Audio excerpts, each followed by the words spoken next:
welcome all of you to this IGA talk. My name is Jeanette Money. I'm on the faculty in the Political Science Department, and I'm standing in for my colleague, Bob Huckfeld, who was called away at the last moment.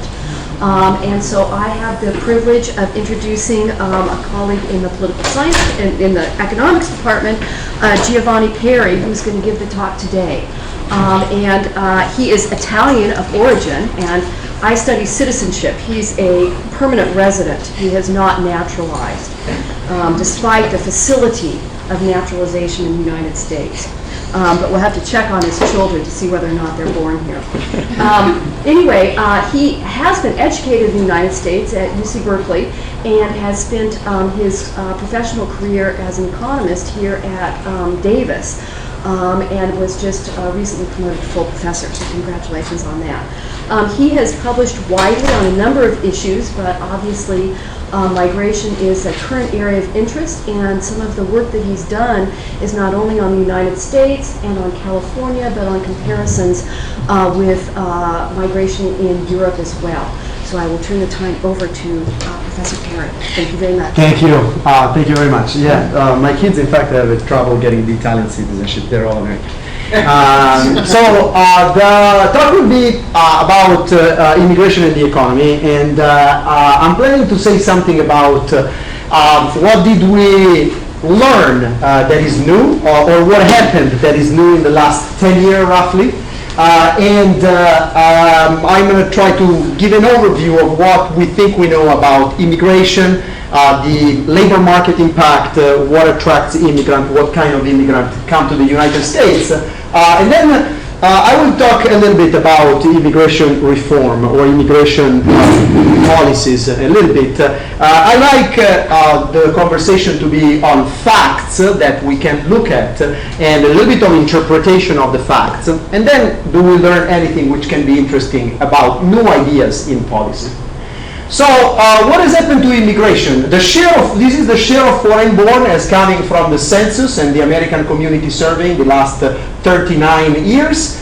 As you notice, what has happened is that after a period of acceleration in the 80s and in the 90s, in the last 4 to 5 years, the last number here is 2009, but the 2010 numbers are in and they are just a little lower. The total immigrants as a share of population is essentially flat. And clearly, as we will say, this has to do with the fact that the economy has slowed down, but this slowdown starts a little before.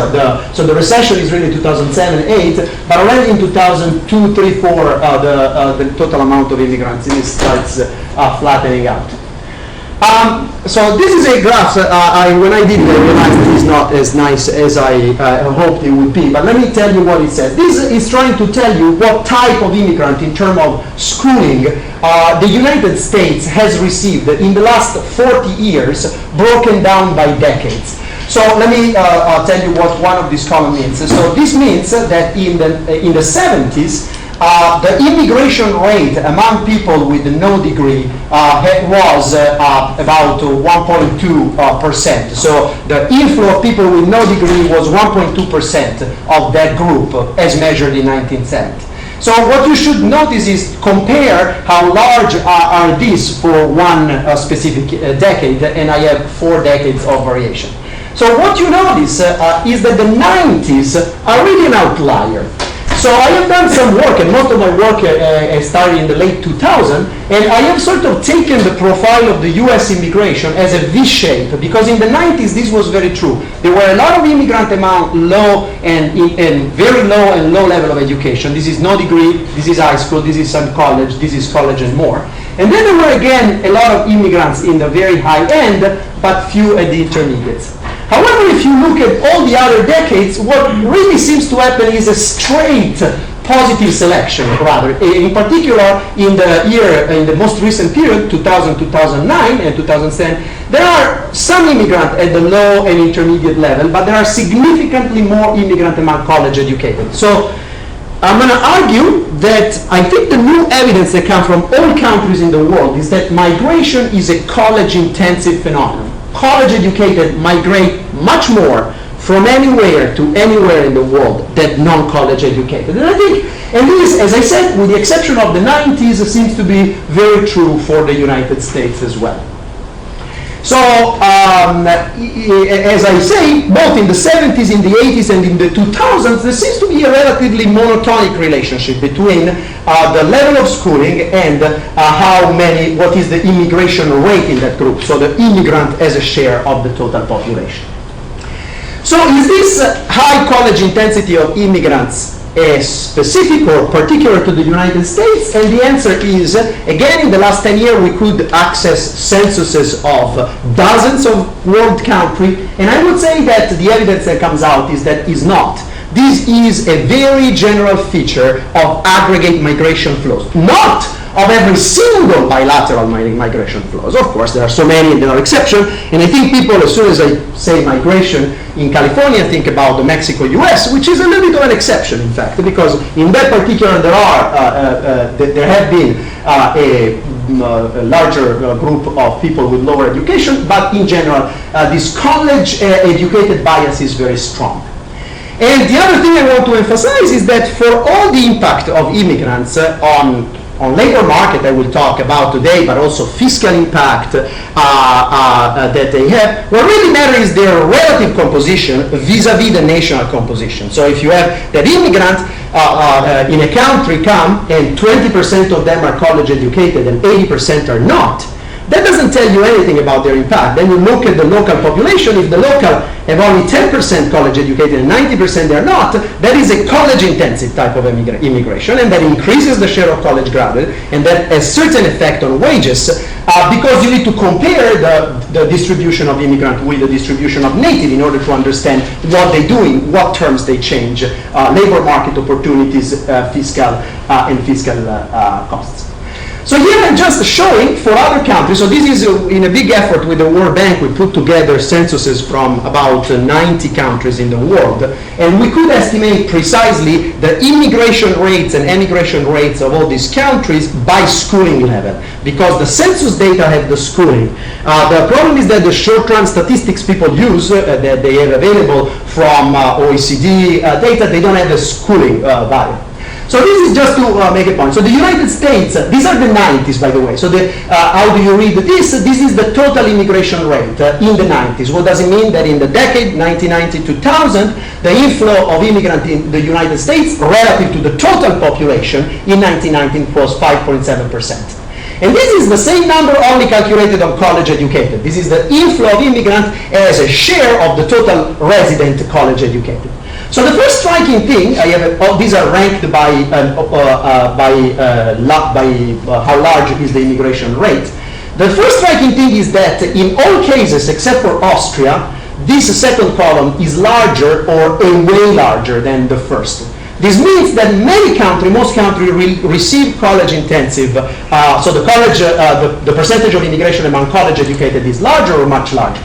I put here Canada and Australia because these are two countries that have specific policies in place that tend to privilege college educated, and they do have an immigration rate among college educated which is 2 times or 3 times. However, there are other countries which have had no policy in place in this period to privilege highly educated, at least explicitly, such as the United Kingdom or Switzerland, and they also have a very high bias, in a sense, a very higher concentration of this. And in each of these cases, maybe the reason is slightly different. Eastern European moved a lot in this period, and they were a quite highly educated bunch. For European countries, this matters. But if you look at immigration from non-OECD countries, maybe what we are really worried is immigration from countries which are quote unquote poorer than OECD. Oh, by the way, OECD country means rich country essentially. The OECD is the organization of countries which are industrialized in a way. This feature is also true if you look at all the immigrants from non-OECD countries. So in general, the college intensity of immigration, so immigrants from non-OECD as a percentage of the total population among college educated are larger or much larger or somewhat larger than for this. By the way, Israel is a big outlier in this period because as you may or may not know, this was a period of massive inflow of the ex-Soviet Union Jews in Israel, and look at how incredible was the share of college-educated in Israel. I'll get back. This is interesting. If you look at immigration rate, where people go, this college intensity is even stronger, right? Because in the previous table I was comparing the education of immigrant with the stayer in the receiving country. Here I'm comparing the education of immigrant, people who go out, with the education of people who stay back. And here, these are the total immigration rate of the same OECD country, and this is the immigration rate among college educated. So you notice some stunning cases. Let's look at Ireland. Ireland has a negative immigration rate, which means that there were more returnees Irish from outside, from elsewhere in the world than actual migrants. But among college educated has a very large net outflow of their own. And look through this, some cases are even the United Kingdom that attracts a lot of immigrants, also highly educated, also loses a good chunk of them. So I think this is one fact that I am that seems to me quite general, and it should somehow inform the way we think about immigration, because I think in the public discourse immigration is a bunch of low-educated people from poor countries, and in the data, the one that we have is a lot of highly educated people from both poor and rich countries. This seems to me to qualify better immigration. So I just want to point out that this is something that we couldn't do for all the countries in the world until recently. So there have been some studies on US, on UK, but only recently we have had these very broad databases coming from censuses, which are much more accurate than the survey that were done before, and this is when we can really measure these things. So that's point number one. Then, so here I'm looking for some regularities, what I would say. There are a lot of things which are country-specific. I'm going to talk about this in the US. But there are, I think, some regular things about migration which are interesting. So the second thing, and which I think contribute to also understand our perception, is let's now look at the non-college educated immigrants. There are also some striking regularities across countries in the world in the type of occupation that these people do. So if you don't have a college education, if you have a college education, I will argue, in the United States, most likely you're going to end up in science, technology, and business if you are a foreign born. But if you don't, and this is not only a US thing, you end up disproportionately in some jobs, in some type of jobs, which I will classify as relatively manual intensive in the non-traded local sector. And I will be more specific, but let me give you some examples. Personal services, child care, home care, elderly care, food preparation service, construction services, and agricultural services. If you put together this type of jobs, in most of the OECD countries, non-college educated immigrant, a good 70% of them will be in these groups.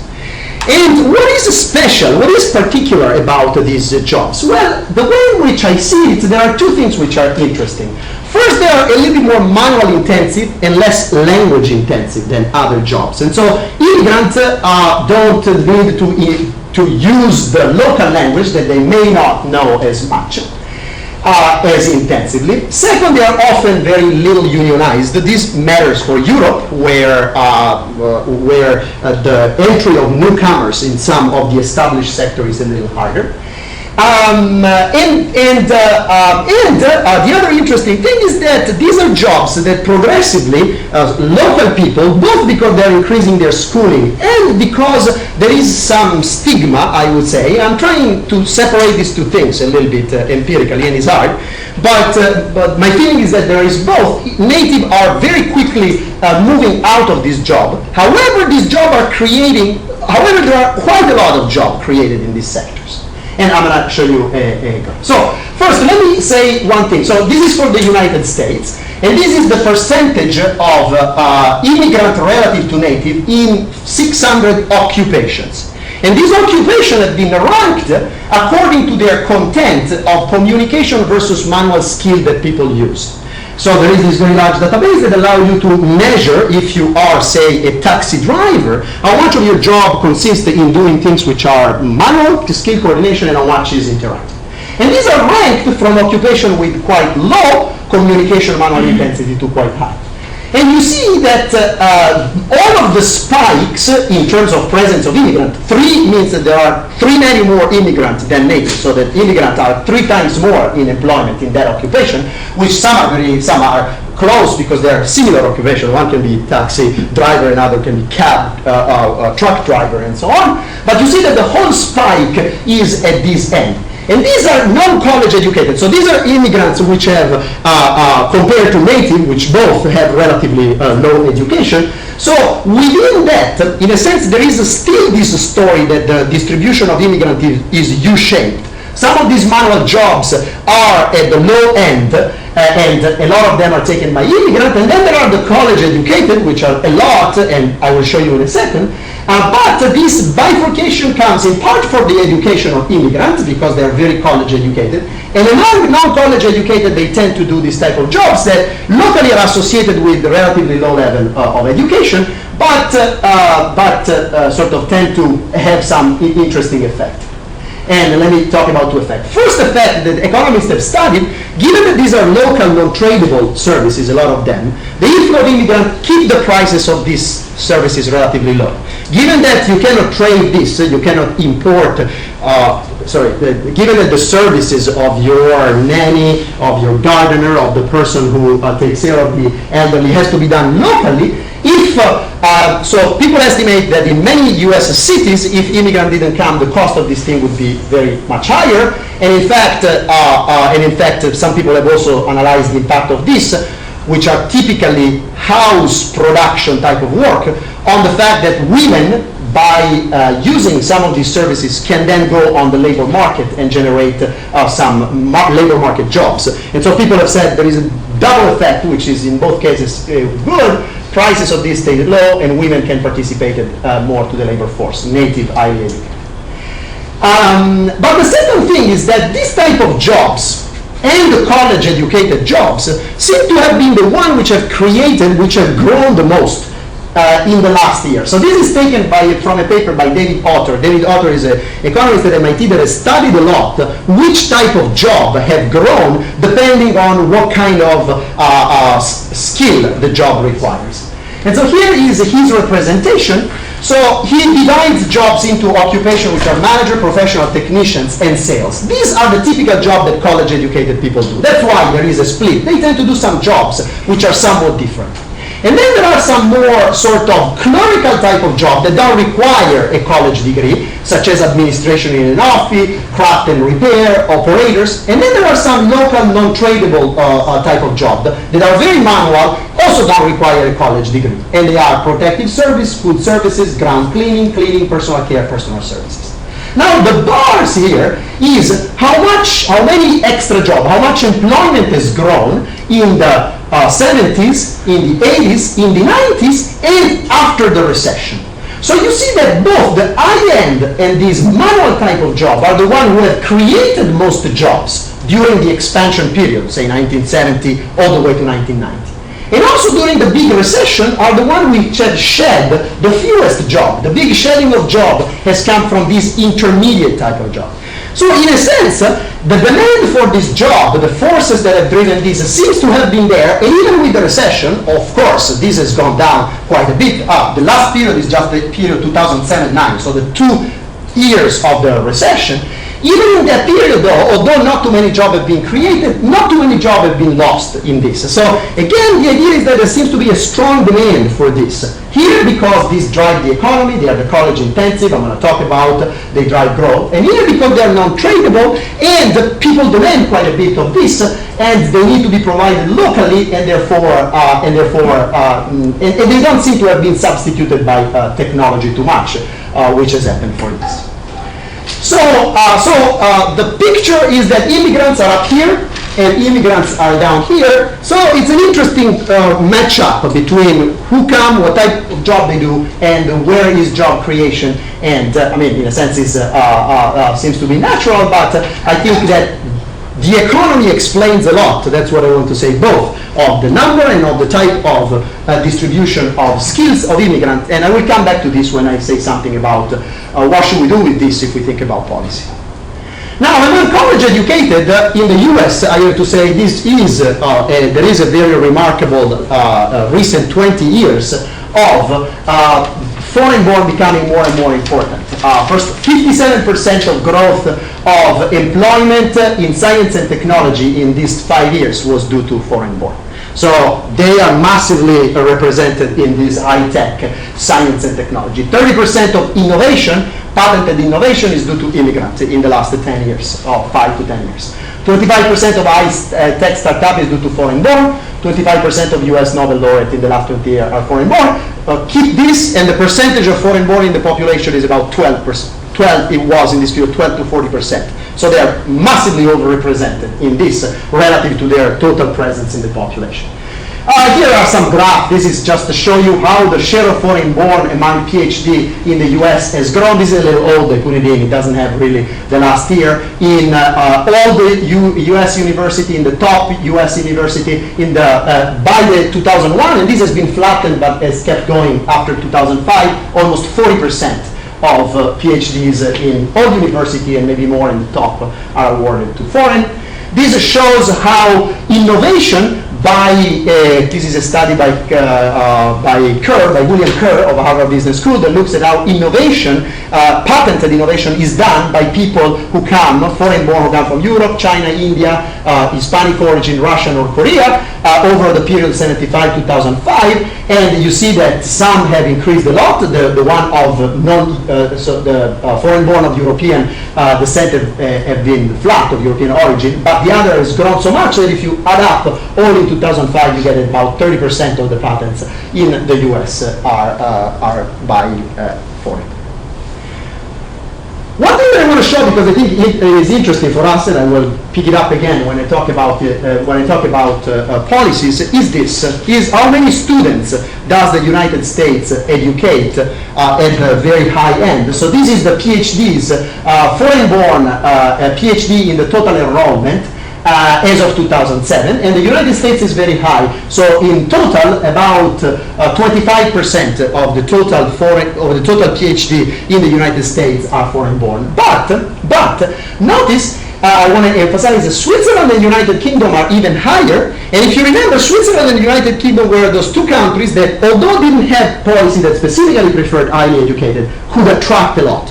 So it seems clear, and I have some more formal work here, that getting students coming here and get a college or a PhD education here is a very interesting avenue to get these people, be highly educated. Many studies also show that they are better integrated because they have sort of learned through school. There is a lot of socialization and so on. And even if you don't have a specific policy that increases their number, through the policy of attracting a lot of foreign students, you can increase a lot the number of highly educated on the labor market. Leaving alone the fact that these students, as they pay non-state tuition fees in public university in this country, are a much bigger contributor. They in essence cross-subsidize natives, and they end up at the high end of the spectrum. So this is an interesting number. Now, let me look a little bit at what happens within the United States. And here let me focus on the last 10 years. So maybe I'm showing you some trends. And in all the trends that you project, the year between 2008, 9, and 10 look like a little different from the rest because there's been this big recession. So the question is, are all these things still relevant? And I think we don't have enough data. So I just got in the 2010 data on the American census. So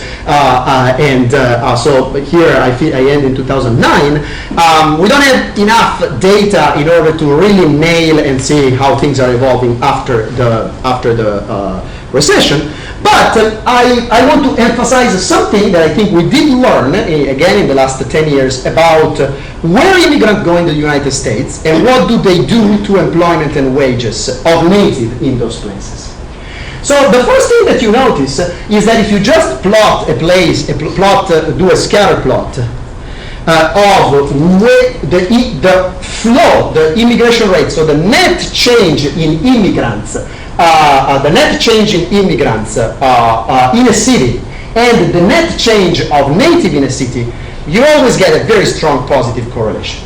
So obviously, this in part is because some cities are growing real fast and they need people and they attract both immigrants and natives. But there is a very strong correlation between the change in employment of native and change in employment of immigrant. And there is also a positive correlation between the change in employment of immigrants and the wages of natives. This is a city that attracts a lot of immigrants, attracts a lot of native, and have the wage of their native worker increases significantly. If you do this a little bit more, since this is a decade, these are 10 years, and they are 10 years including a good chunk of the recession, but of course, if you do this in the previous year, in the previous decade, you get a very similar picture. So I've done some more sort of serious work trying to see, okay, let's parse out what is an endogenous attraction effect from what is an exogenous inflow of immigrants. And the interesting thing is that, essentially you do some analysis, you run some regression in which you look at how the change of immigrants affects some outcome from the native, and this could be native employment and native wages, and then you don't use the total flow of immigrants. You only use, for instance, use geography to predict where immigrant will go.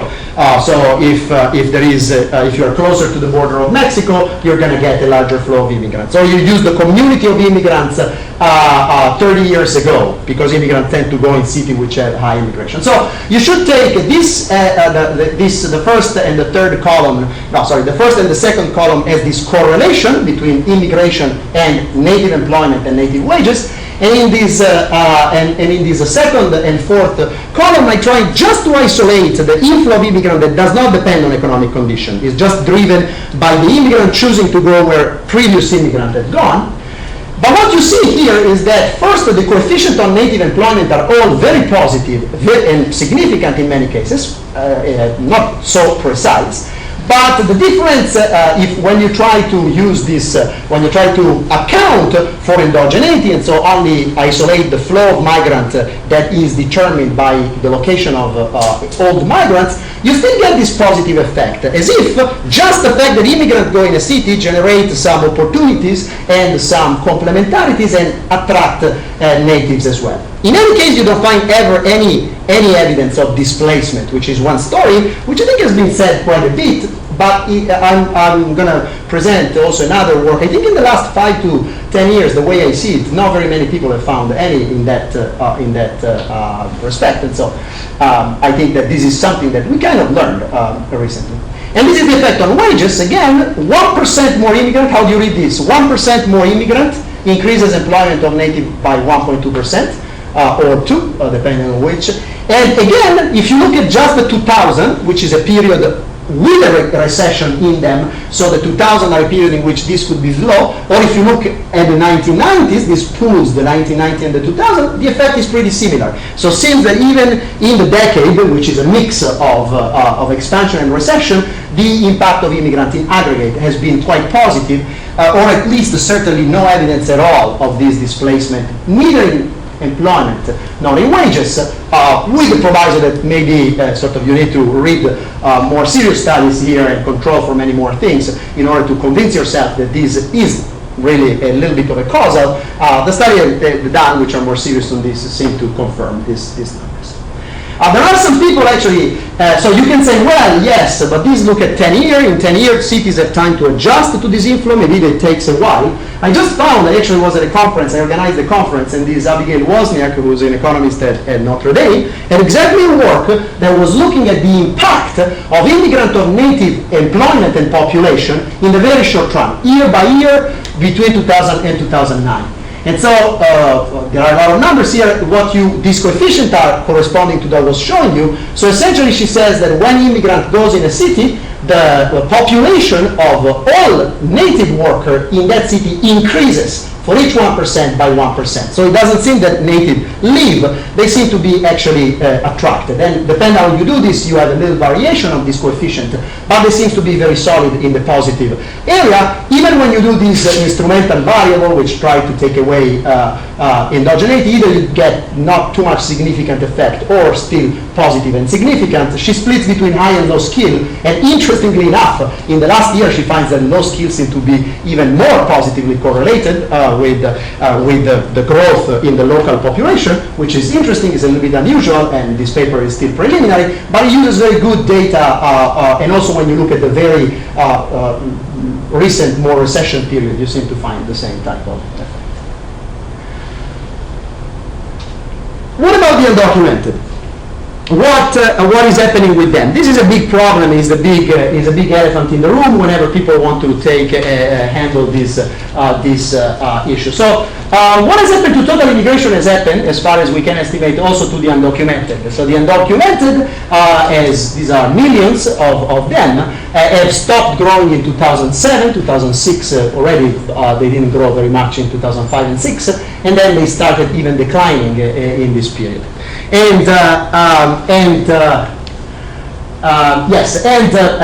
this is very likely a response to the labor market conditions. And what is interesting is that this part of the market, which is completely unregulated in a sense by laws, seems to have responded to this economic incentive in a significant way, in a way that makes sense because there are fewer jobs and therefore people don't come as much. The key concern right now are jobs. People are freaking out that unemployment rate is very high, and employment rate has declined quite a bit in the United States. So the big question is, why do we want other people if there are not jobs for American workers? Let me emphasize two things. So first, so this is the, let me look at the employment rate. I actually like looking at the employment rate more than the unemployment rate. The employment rate is the number of employed people divided by the population. And this, there is this controversy. Some people get discouraged, don't look for a job anymore, and they're not counted as unemployed, but they're still non-employed. So what happens to employment rate from 1948 to 2010 is that from the peak around 2002 until 2010, it went down by around 6 percentage points, from 61% to 57%, so no, 4 percentage points, more or less, in aggregate. However, if you look at this more carefully, you still observe that really the big drop in employment rate has happened for people who are non-college educated. So non-college educated had a drop from 61 to 55 from the peak to the 2009, which is a decrease in 6 percentage points. But college educated, which had already a much higher employment rate to begin with, yes, they had a little bit of a decline, but a much smaller decline. So the percentage of college educated who still work is 90%. These are between 18 and 65. It was 91%. But so what it really means is that the labor market for college educated is still relatively tight in the United States. It varies across country, city, absolutely. But the idea, if immigration, as I was telling you, is really an inflow of people in this group, which may also create a job and go in places where stimulate the economy. Yesterday we had this nice talk by this Berkeley economist who was arguing that the important ingredient for a city to grow are college educated and jobs in the science and technology sector. Also, so having more people in this group can be actually one way to stimulate the economy, even in a situation where the average unemployment rate is relatively high. I want to say a word also of what we learn. These were facts about immigrant and the wages and the economy. Economists have also started studying, I'm sure that then people from other disciplines will come to tell me this has been done a lot in other disciplines before, but economists have also started looking at the determinant of the opinion of native about immigrant and what affects them. And I think a series of very nicely and well collected data and nice analysis has shown a couple of these two regularity in terms of how people form their opinion on immigrant. One is that there are some characteristics of individuals that obviously affect a lot how they feel about increasing or not immigration. So more educated, younger, richer, urban worker tend to be more pro-immigrants. Now, if you think of the competition on the labor market in a sense, and it seems that this comes from the perception, which maybe more immigrants are less educated, and so if you are more educated, you are more shielded, but the fact, as I showed you, are not really that way. In any case, there could be some other cultural reason. These characteristics seems to be correlated with that. But I think more importantly, for the policy, from the policy perspective, we learn that the key determinant about how pro or anti-immigration people are and their attitude towards immigrants is in large part determined not on their perception of the immigrant impact on the economy, but on the perception of the immigrant impact in their local community. So there is a very nice and detailed study and technical study of David Card, Dussman and Preston that analyzes and says giving people very detailed questionnaires, essentially if people tend to respond that they don't like diversity in their neighborhood, they don't like diversity in their school, even if they say that they think that immigrants are good for the economy, are positive for the economy, they tend in the end to favor more restrictive measures. 80% of the overall variation in opinion of pro or anti-immigration comes from the perception of how immigrants affect local community. And only 20% come from how much you think they are going to affect the economy. So even if economists convince people that from an economic point of view, immigration actually makes sense and is interesting, I don't think policies, as long as politicians care about their constituencies, will change a lot as far as we don't change a little bit this link between the local perception and the overall attitudes.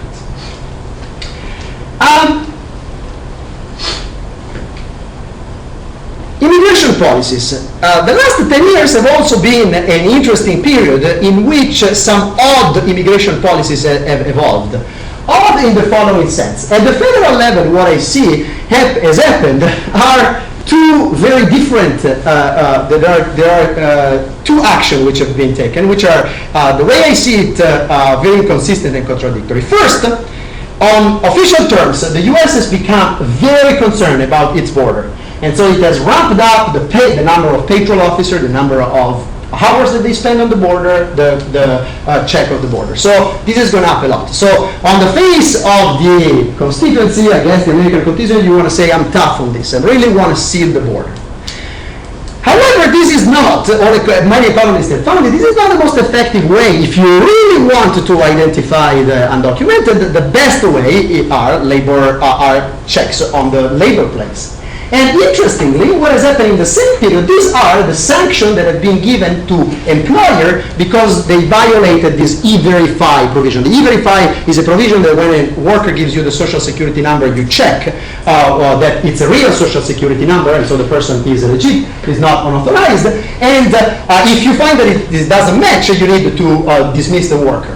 And first of all, E-Verify was very mildly used, except for Arizona in the recent period and a few other states very, very recently, because this is the total number of cases of employers who have been fined because they either didn't do E-Verify or they sort of didn't follow up on E-Verify. In theory, everybody should do, and these are 1,000 cases in the whole United States.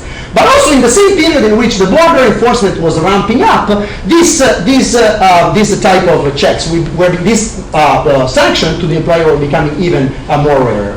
Just the Obama administration sort of picked this up a little bit. So you don't want to be effective, really, right? Because it's probably for the economy is good that a lot of these jobs stay in place. You're not able to make a reform, so you ramp up these and you show that you're doing something. I guess that could be an explanation, a political economy explanation.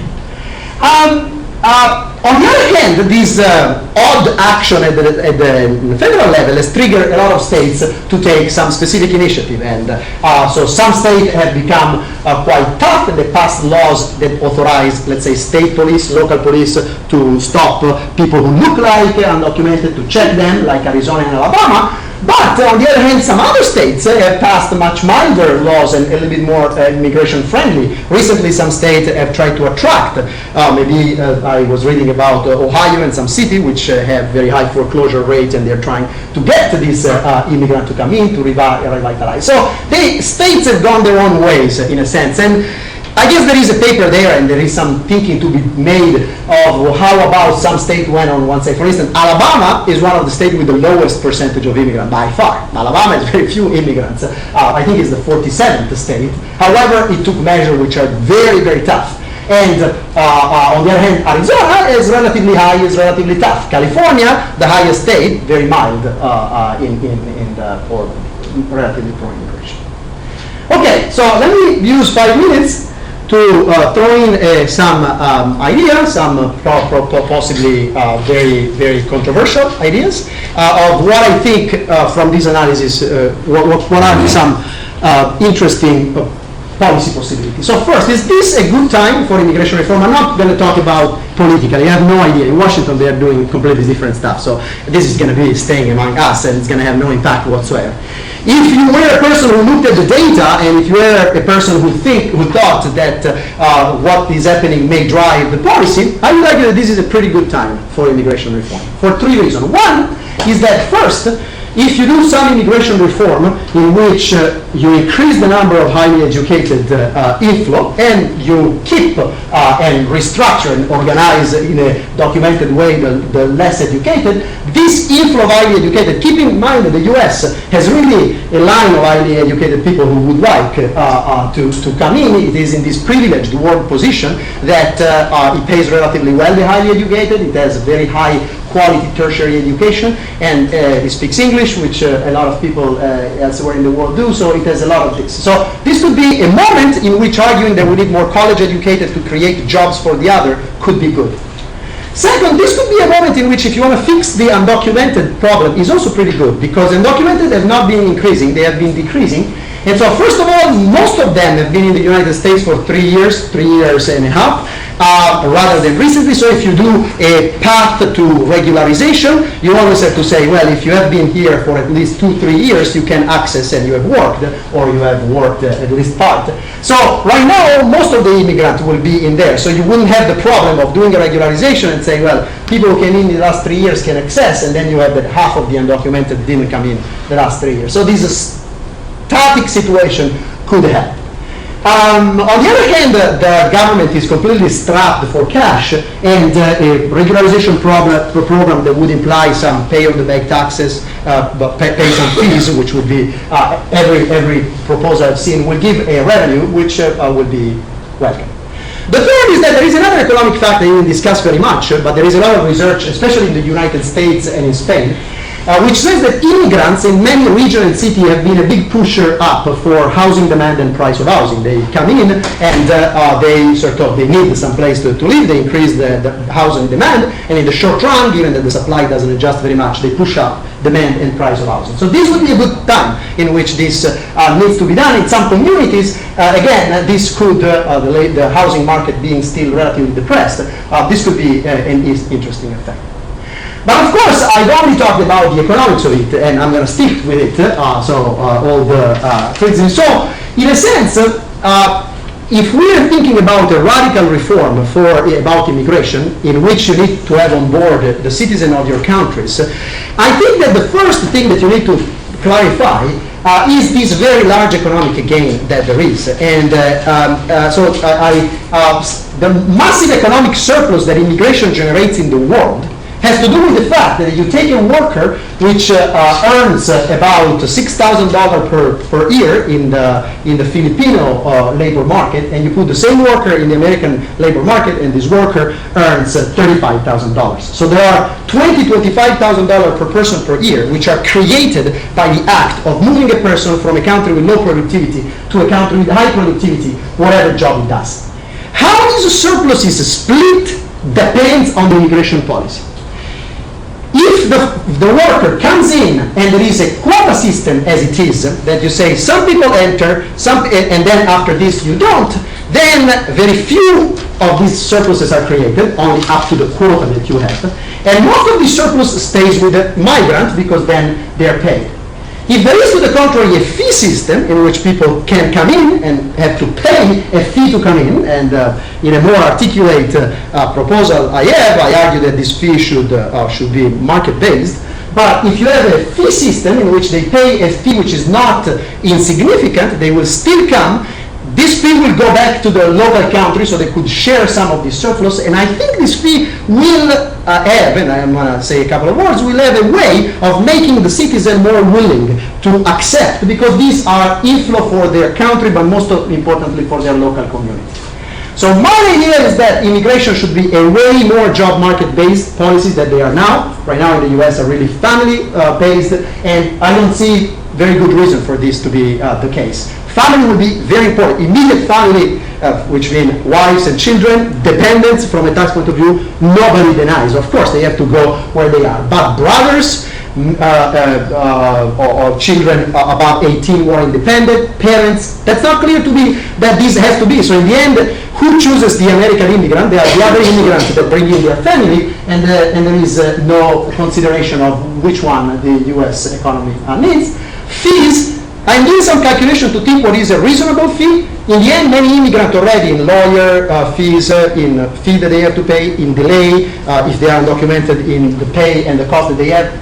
The estimate is that they pay between $5,000 and $7,000 per person, and I don't see why this could be a fee, much more upfront and a contribution that they have. This will generate, by the way, a fee of this type would have generated about 5 million billions of revenue per year in the last 10 years. Forget about this. The other thing is that one important thing I think a reform should have is that this money that comes from fees should go to the federal government, which is in charge of regulating immigration. They should be channeled back with a specific formula, which I think goes with the immigration density, to the state, cities, and local communities. So the local community is told, look, if you admit these 20 Hispanic students, your school are going to get this $200,000 extra. And this seems to be key to me in order to have on board for this type of thing the local communities, because again, there is some question. Maybe immigrants don't even create a net cost because they also contribute, but in order to overcome that, that seems to be a possible way. The other thing that seems to me a no-brainer is the idea that this study channel is is not very controversial. People who are very sanguine against immigration, very few say just don't give immigration visa for students. This has been always pretty liberal in the US, but there is this odd thing that people come here, this is a non-immigration visa, so they have to leave one day they're done.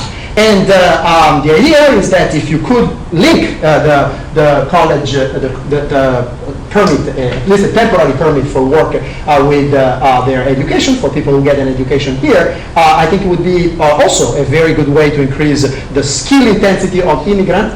Moreover, these students do subsidize some of the local university, and these certainly, being college educated, are also going to put more in taxes than they receive in public in resources. So this also could be an idea.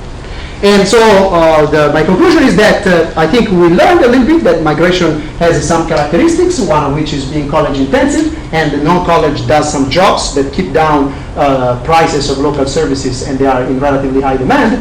And in a country, immigrants tend to really sort themselves and go in successful places.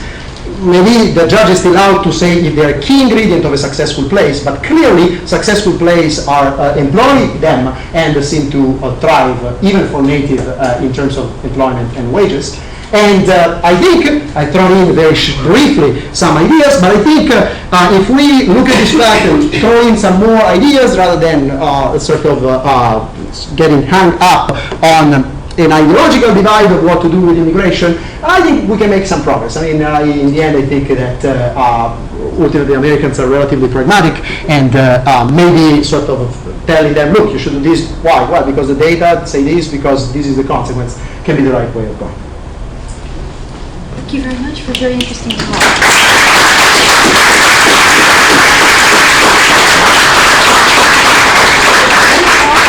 So anybody who needs to scoot out, you're welcome to leave, and we'll give you about 15 minutes to get questions from the audience. Okay?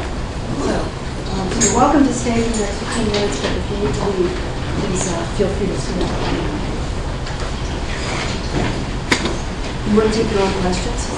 Sure. Yeah. Is there, I can moderate the question session and all that. Yeah. I have a question. So in the models you were showing in terms of skills of college educated versus non-college educated, I was wondering in that data when you did that analysis, is there some way to measure if the education that they bring is measured and weighed, given the same significance once they arrive? Yes. Good point. So there is, and people do it. And so let me go back here and tell you just with this graph in the background. So the percentage here, so in the census, you have information. So here I just put all the people who are foreign born and have a college education. However, in the census you know where the person is from, the country where he's from, and at what age they came to the United States. So one thing that you can do is you can sort of separate the part of the education that they got inside or outside the United States. And recently there are some studies that also try to correct for the quality of education based on some international scores of schooling, of the schooling level. So in one version of one paper, which was like similar to this, I scaled down the years of college education, correcting for the quality of college as assessed by this international ranking. And the bottom line is that there is not very big changes if you correct or not, because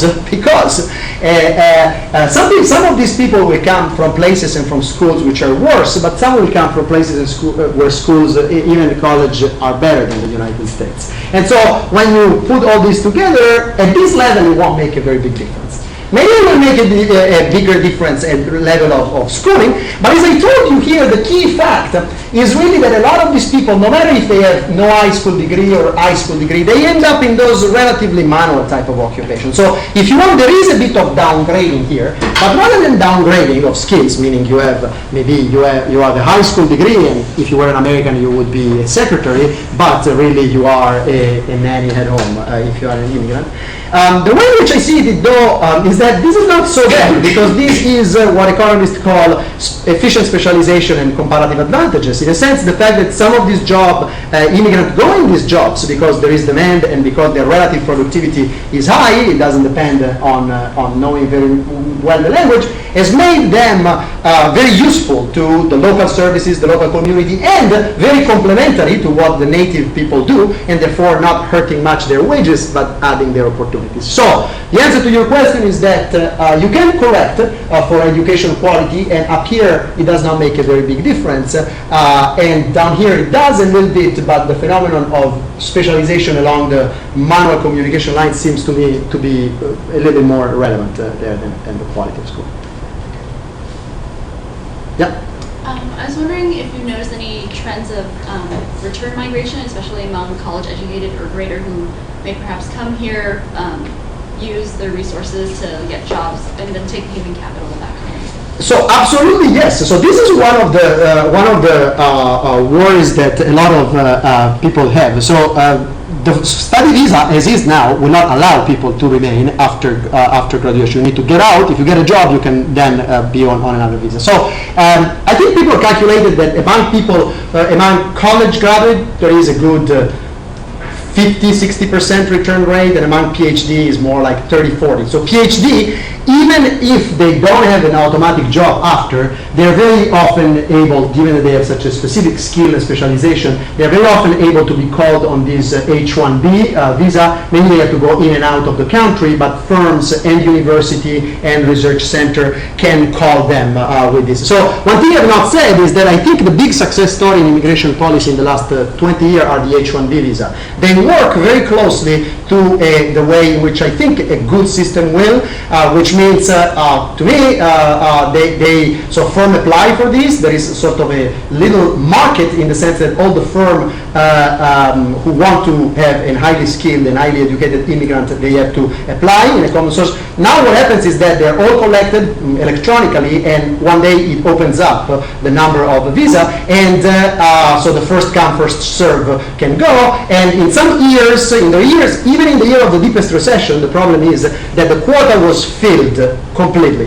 In the year of boom, it was filled the first day. In the first day, there were enough demand to fill it. In the years, so this is 2003, 2004. In 2008, 2009, it took the whole year, and which tells me that this quota was too small in the period of boom, and it was probably too large or large enough in the period of recession. But something that would allow immigrants to stay now and not, or give them an incentive to stay, I think it would be in the interest. Whether students, as they are now, foreign student in U.S. university, are a drag or a contribution, Better not sure, because first of all, they do pay tuition. In private university they pay a lot, in public they also. And second, they do contribute while they're here. I agree with you though that having some extra incentive to stay probably will.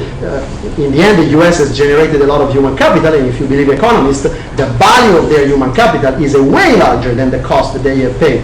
We estimate these days that a college education is worth about $1 billion over your lifetime relative to high school. And maybe the cost of education is $100,000, $200,000. So there is clearly a net advantage, a net benefit that they will bring somewhere else. And so to me, it would make more sense to give them some incentive to stay. Then it's good also that some go back. As you know, a lot of success story back in their country, in India, in Taiwan, Korea, have been driven by returnees. So I am all for incentivizing return, but giving the possibility to stay. Yeah. I think between the countries, there are some restriction of immigration is toward different depending on the countries. Yes. Like the relationship between America and the other countries, right? Yes. Yeah. So. Oh, so you're saying the restriction between the United States and individual country, or the restriction that each country set up for their own immigrant? U.S. versus other. Okay. Countries. Yeah. So how can you generalize the demand of immigration from other countries? So what I'm trying to say here is that, so there are a lot of country-specific aspects of this in the laws, most of the country, I have to say, don't have very many bilateral agreements. Most of the country work that they make it very hard. So normally there are two types of very common scheme. One is the family-based. So most of the country base their system on family reunification. If you have relatives in the country, you can go. And the other is the work-based. If you have an employer that is willing to employ you, or you have some characteristics, some skills. And then there are the two other groups, which are big, which are study and political refugee, which are also common. The US has some odd bilateral agreement with specific country. I think has one with Chile because of a trade agreement with them for some particular visa. But by and large, the immigration policy of the US is not bilateral. They set a certain, so there is the visa, the temporary visa, of which the H-1B high skilled is the biggest, and then there are a bunch of other odd, and then there is the family reunification. And that's, of course, these create very different flows from different countries, because different countries have either different networks of relationship, or they have a higher or lower cost to come. But if you think over time, American immigration in terms of country of origin has changed a lot. And I think that a good immigration policy should be one that sets the rule and doesn't tie it to a specific. Now a lot of people say, let's do one bilateral with Mexico. My prediction, I am doing some demographic little analysis for the World Bank, is that the Mexican immigration has peaked about 10 years ago. If you look at the last three years before the recession, the net inflow of Mexican has decreased a lot, and after the recession has become negative in net, in fact. And so if we do a particular agreement there, maybe the next big country of immigration in the US will be, I don't know, Nigeria, or it will be. So I think it's better to think of what are the characteristics, the general characteristics of immigrants, and try to deal, and what type of selection, and what type of regulation you want in general in order to deal with policies, and rather than going bilateral relationships. Yeah, Peter. This diagram, so the striking drop in the lowest ed group. You've got studies that decompose that into the drop due to tightening restrictions, drop due to environment in the receiving country, and drop due to events in the sending countries? Yes, so you have studies, so far, the one I have seen are not very specific to this. So this drop, I think, people are starting talking about now, because now is the 2010 comes in, and we really are, and this drop is due to the Mexico immigration, hugely. So in part is due definitely to the fact that the ramp up in the border and the decline of the American economy have called for much fewer of this. I don't have an exact decomposition. A big part, there is an interesting study, this study by Gordon Hanson and McIntosh and John McIntosh, that says that it's a demographic issue. The big young cohort of Mexican, which you migrate between 25 and 40. Past 40, very much less. And the big cohort of Mexico, the baby boomers of Mexico, have passed. And therefore, in the 90s, this is the baby boomers of Mexico, lower level education, and the 2000, this has gone down. So you say if you just project demographics, US and Mexico in terms of differences in income per capita, they have not changed very much. And, Mexico has roughly grown as the US. Now after the recession, I have to look because there has been both drops and I don't know. But that doesn't seem to be the huge story. I think the huge story is the short-term drop in labor market condition in the US and the demographic transition in Mexico. So if you ask me how will the 2010 and 2010 to 20 look like, will look more like this or this. I would bet it looks more like this, but then I'll come here in 2020 and And rise in education within Mexico. Yeah. Good point. Not incredibly fast, I have to say, but definitely there has been this. Education in Mexico has been rising a little throughout this period, and so this big difference between 19 and 2000 may be not so easy to explain with that. But in terms of trend, definitely that has been there. Yeah. So could this might be related to NAFTA? Wouldn't you think that free trade is a substitute for immigration? So NAFTA was still in place in the 2000s, as far as I know. Yeah, but everybody who could came.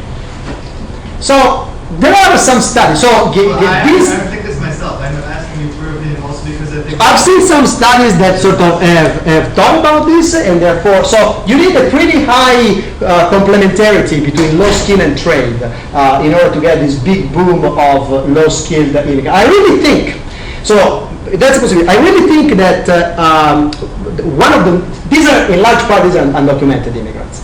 And I think really what happened is that after there was this legalization, the IRCA, at the end of the 1980s, in which a lot of people who were undocumented got their citizenship, I think that was a little bit of a signal that if you come in undocumented, eventually you may stay. And that, plus the fact that there were young Mexican, plus the fact that the American economy was booming, remember the 90s are a period of very fast growth, and so we're employing a lot. I think these three things are probably responsible for a good chunk of it.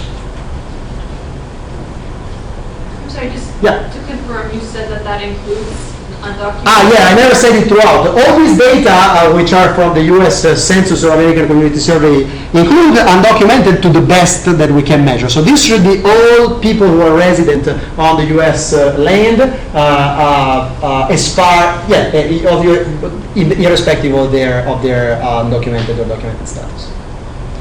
Yeah. So you make this interesting policy recommendation that we should go to a fee-based migration system. How do you enforce the fee, right? So if I pay this fee to be able to migrate, Yeah, so I actually... not paying the fee and migrating. Yes, so if you're interested, I'm going to send you a more specific. So I'm arguing that this should be a fee that is given to the employer, and it's the employer that buys a permit to hire an immigrant and pays the fee to the government. And therefore, when he has one permit, the possibility of employing one can then go and hire an immigrant. And of course, the way we think is that even if it's the employer that pays the fee up front, ultimately will recoup it, because if the elasticity of supply of immigrant is rigid, they will probably pay a little less. But I think that what is crucial is that the employer will do, so the employer ultimately will do the selection of the migrant, which will imply that migrant that comes here are migrant for which there is a labor demand. The fee will also introduce this. People are worried that there are unfair competition, so it will make to hire an immigrant a little more costly. So you will, than a native. So you will really want to hire them on those type of occupation where there are not too many native and where they seem to give higher productivity to you. And the key thing though is that all firms which have this. Migrant, when they come here, should be mobile. An immigrant could move from firm to firm as long as this firm owns one of these. There could be trading of this permit across firms if the migrant wants to move. So I encourage a really very labor market-based type of permits in which the employer is much more involved into buying the permits, paying the fee, and letting the immigrants in. And so the employer that dismisses the migrant, they would have to go back home. No, not at all. As long as they find another company, so these are tradable. So the migrant can buy the permit himself from the employer if he wants to be completely portable, or if he's dismissed, he just has to find another firm that has one permit purchased. And I would encourage a market of this permit across firms. And keep in mind, this I also, in the detailed thing, I say there should be 4 times a year a sales of these things, so that this thing can be available relatively quick and change with demand and supply. So no, to the contrary, the worker wants to be mobile across, and firm which have the permit can either sell the permit if they don't need anymore a foreign worker, or they can hire another person in place of that. I will really go towards a market of these things, the way in which I envision it. But I think the 2 key characteristics will be a fee that simplification of the system drastically, but a fee that allow the government to recoup some of the surplus, and mobility of immigrants across jobs. That would be 2 characteristics I would want in that. Yes, Eric. Do you think that that system will solve the undocumented problem for, like, low-skilled employers, or, the non-tradable localized jobs that low-skilled employers? If you set the price right, it will. I mean, in part, so there will always be a certain percentage of undocumented. This is something that we have to, I think, keep in mind. All countries have a certain percentage of undocumented. The problem is that the US has 11 million, is large. So there will not be 0 undocumented. However, with a good combination of setting the price high and enforcing it, so you need to give a legal way of these people to come, and you need to be tougher on the people who don't follow the rules. I think still some people will break the rule, just as some people sell alcohol to minors, and there will be some of this because people want to earn money. But if you set it up in a way that is doable for firms to hire foreign worker, not at an outrageous price, and there you let the market say. So again, you have to have a combination between how many permits you put and look at how much people demand, and then readjust the price if you have an excess of demand, or lower the price if you have an excess of supply. It will play a little bit. I actually am suggesting that we should take a couple of occupation and experiment. I would be very interested in running a pilot in which, let's say, computer engineer, you open a little bit of a market to see how this would work. And I think we can learn a lot from that, of what is the right price, what is the right number that of these people that can come in, and how the demand and supply will play. We need to learn something, but I think we have some guiding principles which could be used effectively. Okay, well, thank you very much for Thank you. very interesting talk. Thank you.